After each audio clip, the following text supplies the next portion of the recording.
Puskesmas Kecamatan Ibun berkenaan dengan apa yang sedang terjadi di negara kita. Ya. Jadi mereka dihadirkan di sini untuk memberikan pengarahan pada kalian bagaimana nanti kalian menyehatkan diri sendiri, menyehatkan orang lain dan menyehatkan umat. Gitu ya. Jadi itu ya harapan Ibu nanti setelah mendapat informasi dari Bapak dan Ibu dari Puskesmas di-share kembali ke adik-adiknya. Paham?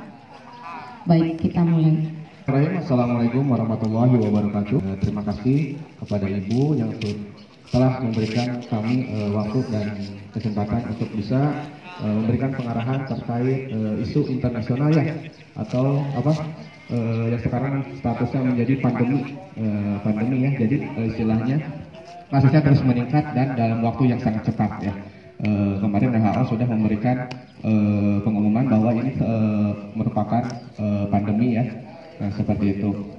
Edaran Bupati Kabupaten Bandung yang pada saat ini meliburkan semua sekolah tingkat pendidikan ya. Kenapa harus libur 2 minggu? Ada yang tahu? Nah, virus ini masa inkubasinya 1 sampai 14 hari. Ini yang menjadi pertimbangan ya, menjadi pertimbangan. Makanya kenapa harus 2 minggu? Jadi dilihat pemerintah nanti akan mengevaluasi selama 2 minggu ini apakah kasusnya terus meningkat atau tidak. Terus kemudian harus kita lakukan selama 2 minggu ini. Jangan terlalu banyak keluar rumah, terus hindari kegiatan-kegiatan yang sifatnya umum ya, yang melibatkan massa banyak orang ya. Misalnya nonton bioskop kayak gitu ya, pergi ke mall, kemudian apa lagi? Liburan. Jadi kalau tidak ada kegiatan yang sangat penting, lebih baik di rumah mengurung diri ya. Jadi supaya penularannya makin sedikit ya, karena makin yang bergerak makin banyak yang keluar, maka penularannya sangat tinggi ya, sangat tinggi. Makanya kita harus diisolasi ya, mengisolasikan diri, harus aware terhadap kesehatan kita sendiri ya. Makanya nanti pemerintah kalau selama 2 minggu ini misalnya udah berjalan, nah nanti dievaluasi gitu. Nah untuk virus corona ini penularannya lewat droplet. Ada yang tahu droplet? Droplet itu adalah lewat percikan ludah. Diperkirakan 1-2 meter. Kalau kita ngobrol, misalnya ada yang ngobrolnya sering muncrat sana sini gitu ya, itu berbahaya ya. Kemudian salaman juga gimana? Jadi tidak bersentuhan. Terkait gejala corona itu ada yang pertama demam, kemudian yang kedua batuk pilek ya, gangguan pernapasan, kemudian 5L ya, letih, lesu ya, kayak pegel-pegel itu ya. Nah itu terkait gejalanya. Kemudian cara pencegahannya seperti apa? Pertama, banyak cuci tangan pakai sabun. Ya, dengan air apa? Air mengalir ya. Kemudian apa lagi? Ya, olahraga ya, aktivitas fisik. Kemudian istirahat yang cukup ya. Kemudian terkait imunitas, supaya imunitas kita makin baik, supaya ada tameng ya, tameng diri gitu ya. Berarti harus apa? Minum vitamin bisa. Terus apa lagi? Itu yang mungkin vitamin kan secara instan ya. Yang lebih ini apa? Makan buah, iya betul. Buah dan sayur ya, seperti itu. Jadi makan makanan yang bergizi ya. Itu untuk meningkatkan imunitas kita supaya kuat gitu ya, punya tameng ya, punya tameng. Makanya kita harus memperbaiki cara makan kita ya. Kemudian pola hidup sehat ya, perilaku hidup bersih dan sehatnya ditingkatkan seperti itu ya. Ada-ada udah tahu kan, seperti tidak boleh berkerumun, tidak boleh dulu pergi ke mungkin fasilitas umum ya. Kecuali mungkin untuk fasilitas kesehatan, kalau untuk nonton, untuk nongkrong bareng, mungkin nanti itu diminimalisir. Karena apa? Kalau misalnya tidak dicegah, itu nanti tingkat prevalensinya atau tingkat penyakitnya akan terus meningkat. Ya, rajin apa? Cuci tangan. Cuci tangannya pakai apa barusan? Sabun dan air mengalir. Udah ada yang tahu cara cuci tangan yang benar? Praktek ya sama-sama. Ada berapa langkah? Langkah ya. Boleh angkat tangannya semuanya. Langkah pertama, coba. Nah, jadi telapak tangannya diputar. Sabun tangan ya. Kanan kiri. Terus yang ketiga, sela-sela jari. Yang keempat, tangannya dikuncikan, jadi nanti buku-buku tangan yang ini juga bersih. Yang kelima, jempolnya dibersihkan. Satu kali ya, satu kali usapan keluar. Terus yang keenam, kukunya juga perhatikan jangan sampai panjang ya. Cuci tangan sudah menurut standar WHO. Kalau mengikuti langkah ini, insya Allah tangannya bersih. Ada yang bisa ke depan? Siapa yang mau mempraktekkan? Yang mempraktekkan tadi yang 6 langkah? Langkah yang pertama. Ikutin deh. Ikutin. Ya. Nah, yang kedua. Yang kedua.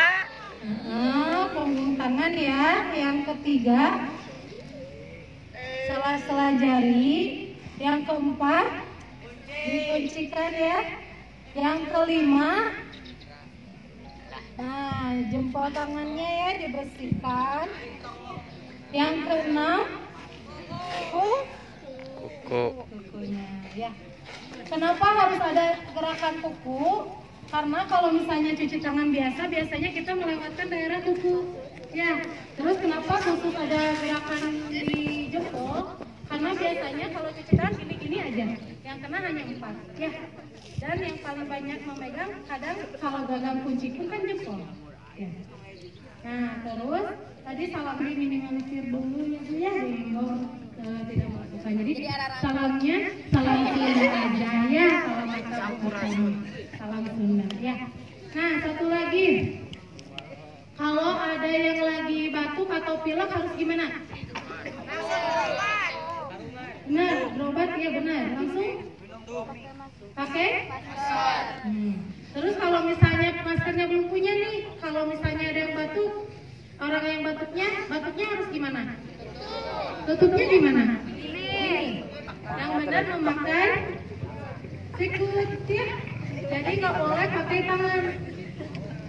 Kalaupun misalnya pakai tangan, boleh tapi pakai tisu atau sapu tangan. Itu pun sekali pakai.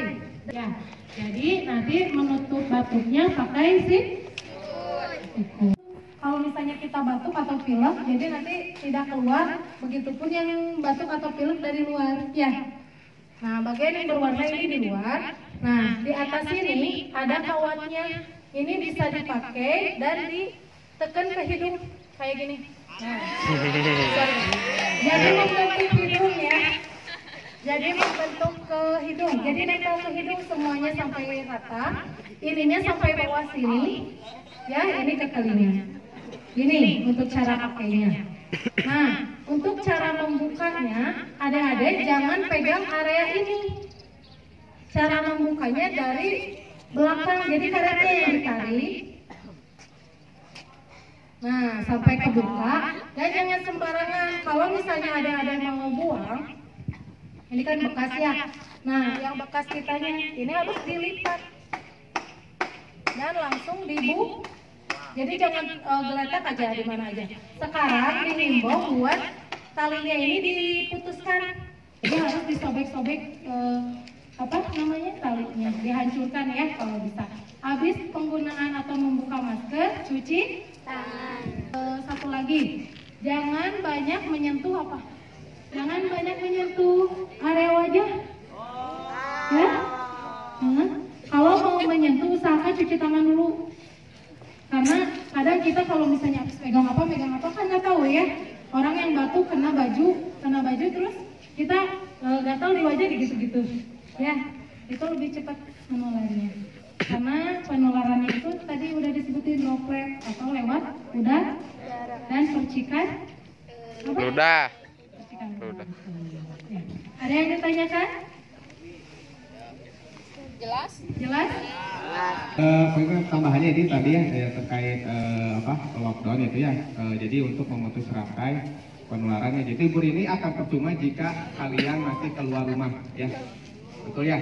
Karena itu bisa menjadi malah menambah kasus lagi ya. Penularannya makin banyak gitu kan ya. Kenapa harus di lockdown, harus diisolasi? Karena itu untuk memutus rantai penularan. Makanya kita harus sadar diri ya, sadar diri gitu ya. untuk menjaga kesehatan kita masing-masing seperti itu ya, mungkin bapaknya seperti itu ya. Baik, alhamdulillah. Gimana anak-anak, sudah jelas? Ya, sudah jelas dengan lockdown tadi, sudah jelas. Jadi mengunci diri, ya. Zaman dulu kan begitu. Rasulullah juga begitu kan. Ketika ada wabah yang menimpa suatu tempat, maka orang yang dari luar tidak boleh masuk ke dalam. Bagaimana orang yang di dalam? Tidak boleh keluar.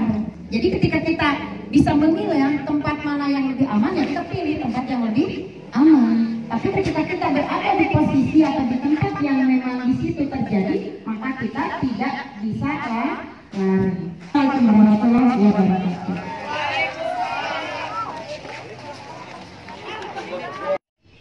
Hai, terima kasih sudah menonton ya. Jangan lupa like, subscribe, and share ke yang lain. Terima kasih. Wassalam.